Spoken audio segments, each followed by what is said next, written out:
IPL. सबसे पहले तो यार कल की हार ने इतना ज्यादा दिल तोड़ के रख दिया कि मैं क्या बताऊं तुम लोगों को। मैं बहुत ज्यादा नाराज था और इसलिए वीडियो मैंने काफी लेट बनाया है। ये आईपीएल में इतनी बार गद्दारी हुई कि यार एक बार होती तो मैं मान लेता, दो बार होती तो मैं मान लेता, लेकिन इतनी ज्यादा बार हुई कि यार मेरा दिल पूरी तरीके से टूट के रह गया। आरसीबी के बॉलर ने सच में कमाल कर दिया। नारायण को जरा भी हिलने डुलने का मौका नहीं दे रहे थे और ना ही कोई उनसे बिग हिटिंग लगवा रहे थे। लेकिन भाई उनके गले सॉल्ट पड़ गया और जिस तरीके से सॉल्ट ने इनिंग खेली भाई वहीं पे नस्ता नाबूद हो गई थी सारी आरसीबी टीम। हालांकि जैसे तैसे करके उन्होंने सॉल्ट की विकेट ले ली और गेंदबाजी रंग में आ रही थी। नारायण का भी विकेट चला गया था, लेकिन ऑलमोस्ट जो भी बल्लेबाज आ रहा था वो बिग हिटिंग करते जा रहा था। हालांकि कंटिन्यूसली केकेआर के विकेट गिर रहे थे, लेकिन उसी के बीच में श्रेयस अय्यर का 50 आया और जो भी बल्लेबाज आ रहा था वो बिग हिटिंग करते ही जा रहा था और उस वजह से स्कोर कार्ड बहुत ही तेजी से बढ़ रहा था। हालांकि उन्होंने एंड तक रसल को बांध के रखा, लेकिन जैसे तैसे 222 का स्कोर केकेआर ने बना ही दिया। बात करें केकेआर की स्कोर की तो 222 रन बहुत ज्यादा नहीं थे, क्योंकि इस टीम ने पिछली बार 250 प्लस का स्कोर चेस करते हुए बना दिया था। और जिस तरीके से आरसीबी की बल्लेबाजी शुरू हो गई थी, विराट कोहली पूरे अपने रंग में नजर आ रहे थे। ऐसा लग रहा था किंग कोहली इस बार शतक करके ही मानेंगे, लेकिन जो गद्दारी किंग कोहली के विकेट के तब की गई, मैं तो भाई क्लियरली उसे नो बॉल ही दूंगा, क्योंकि मेरे नहीं समझ में आ रही थी वो गेंद। और जिस तरीके से ये नियम बता रहे थे सारे कमेंटेटर हो या फिर जो भी लोग हो जिनका आईपीएल के भरोसे या फिर ब्रॉडकास्टर के भरोसे पे पेट चलता है, मुझे वो बात हजम नहीं हो रही थी। एज ए फैन मुझे वो क्लियर नो बॉल दिख रहा था और विराट कोहली को भी वही महसूस हो रहा था। इसी वजह से वो बहुत ज्यादा गुस्से में वहां से निकल दिए।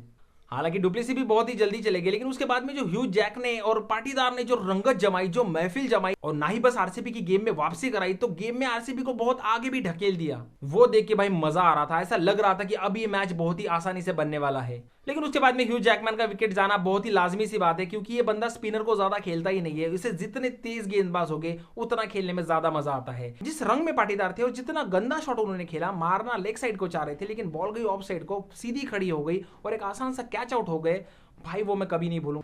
उसके बाद तो मानो जैसे प्लेयर्स ने झड़ी ही लगा दी। सारे कसम खा के आए थे कि 2 गेंद से ज्यादा गेंद नहीं खेलेंगे। कैमरन ग्रीन बहुत ही घटिया तरीके से आउट हुए। अगर वो टिक जाते तो ये मैच आराम से बन जाता था। हालांकि खुद के ऊपर डीके का स्ट्राइक रखना मुझे जरा भी गलत नहीं लगा, क्योंकि पिछले मैच में जिस तरीके से वो फॉर्म में थे, भाई उनकी तरफ स्ट्राइक रखना बहुत ही अच्छा डिसीजन था। लेकिन आज उनका दिन नहीं था और पूरी तरीके से वो फ्लॉप होते हुए नजर आए और एकदम ही टो पे लगे हुए गेंद में आसानी से कैच आउट हो गए। भाई वहां से ऐसा लग रहा था फैंस को कि अब ये मैच पूरी तरीके से खत्म हो गया है।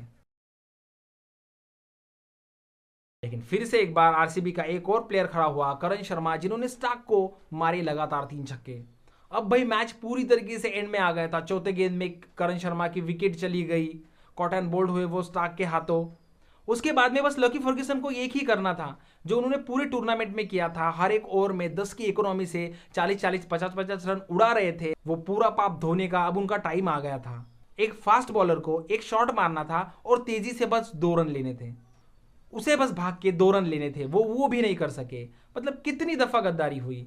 और खास करके लोमरोर के विकेट पर कितनी ज्यादा गद्दारी हुई, क्योंकि वो बैकफुट जो था नारायण का वो पूरी तरीके से हवा में था। वहां पे लोमरोर को रुकाया भी था, लेकिन भाई वहां पे कुछ फायदा नहीं हुआ। वो नो बॉल नहीं दिया गया, ना ही विराट कोहली का नो बॉल दिया गया और ना ही लोमरोर का नो बॉल दिया गया।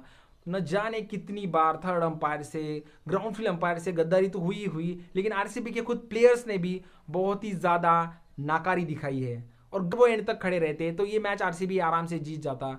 यार फैंस का दिल दुखता है, क्योंकि यहाँ से आरसीबी का सीजन ऑलमोस्ट खत्म हो गया है। अगर यहाँ से पूरे मैच जीतते भी है, जिसकी संभावनाएं बहुत कम है, क्योंकि मोमेंटम पूरी तरीके से टूट चुका है, टीम का मोरल पूरी तरीके से डाउन हो चुका है, फिर भी वो अगर पूरे मैच जीते हैं तो 14 पॉइंट पे चले जाएंगे। और आपको पता है कि 14 पॉइंट का मतलब होता है कि किसी दूसरी टीम पे डिपेंड रहना। अगर इसका ये हो गया तो उसने इसको हरा दिया, तो इसके साथ वो हो गया, तो इसकी बारिश आ गई, तो इसका मैच रद्द हो गया, तो आरसीबी अंदर जाएगी। इस संभावनाओं में आरसीबी को खुद को लाना ही नहीं चाहिए था। अगर आपको ये वीडियो पसंद आता है तो इस वीडियो को लाइक कीजिए। अगर विराट कोहली के फैन है तो इस चैनल को सब्सक्राइब कीजिए। मैं मिलता हूँ अगली वीडियो में। Take care, good bye.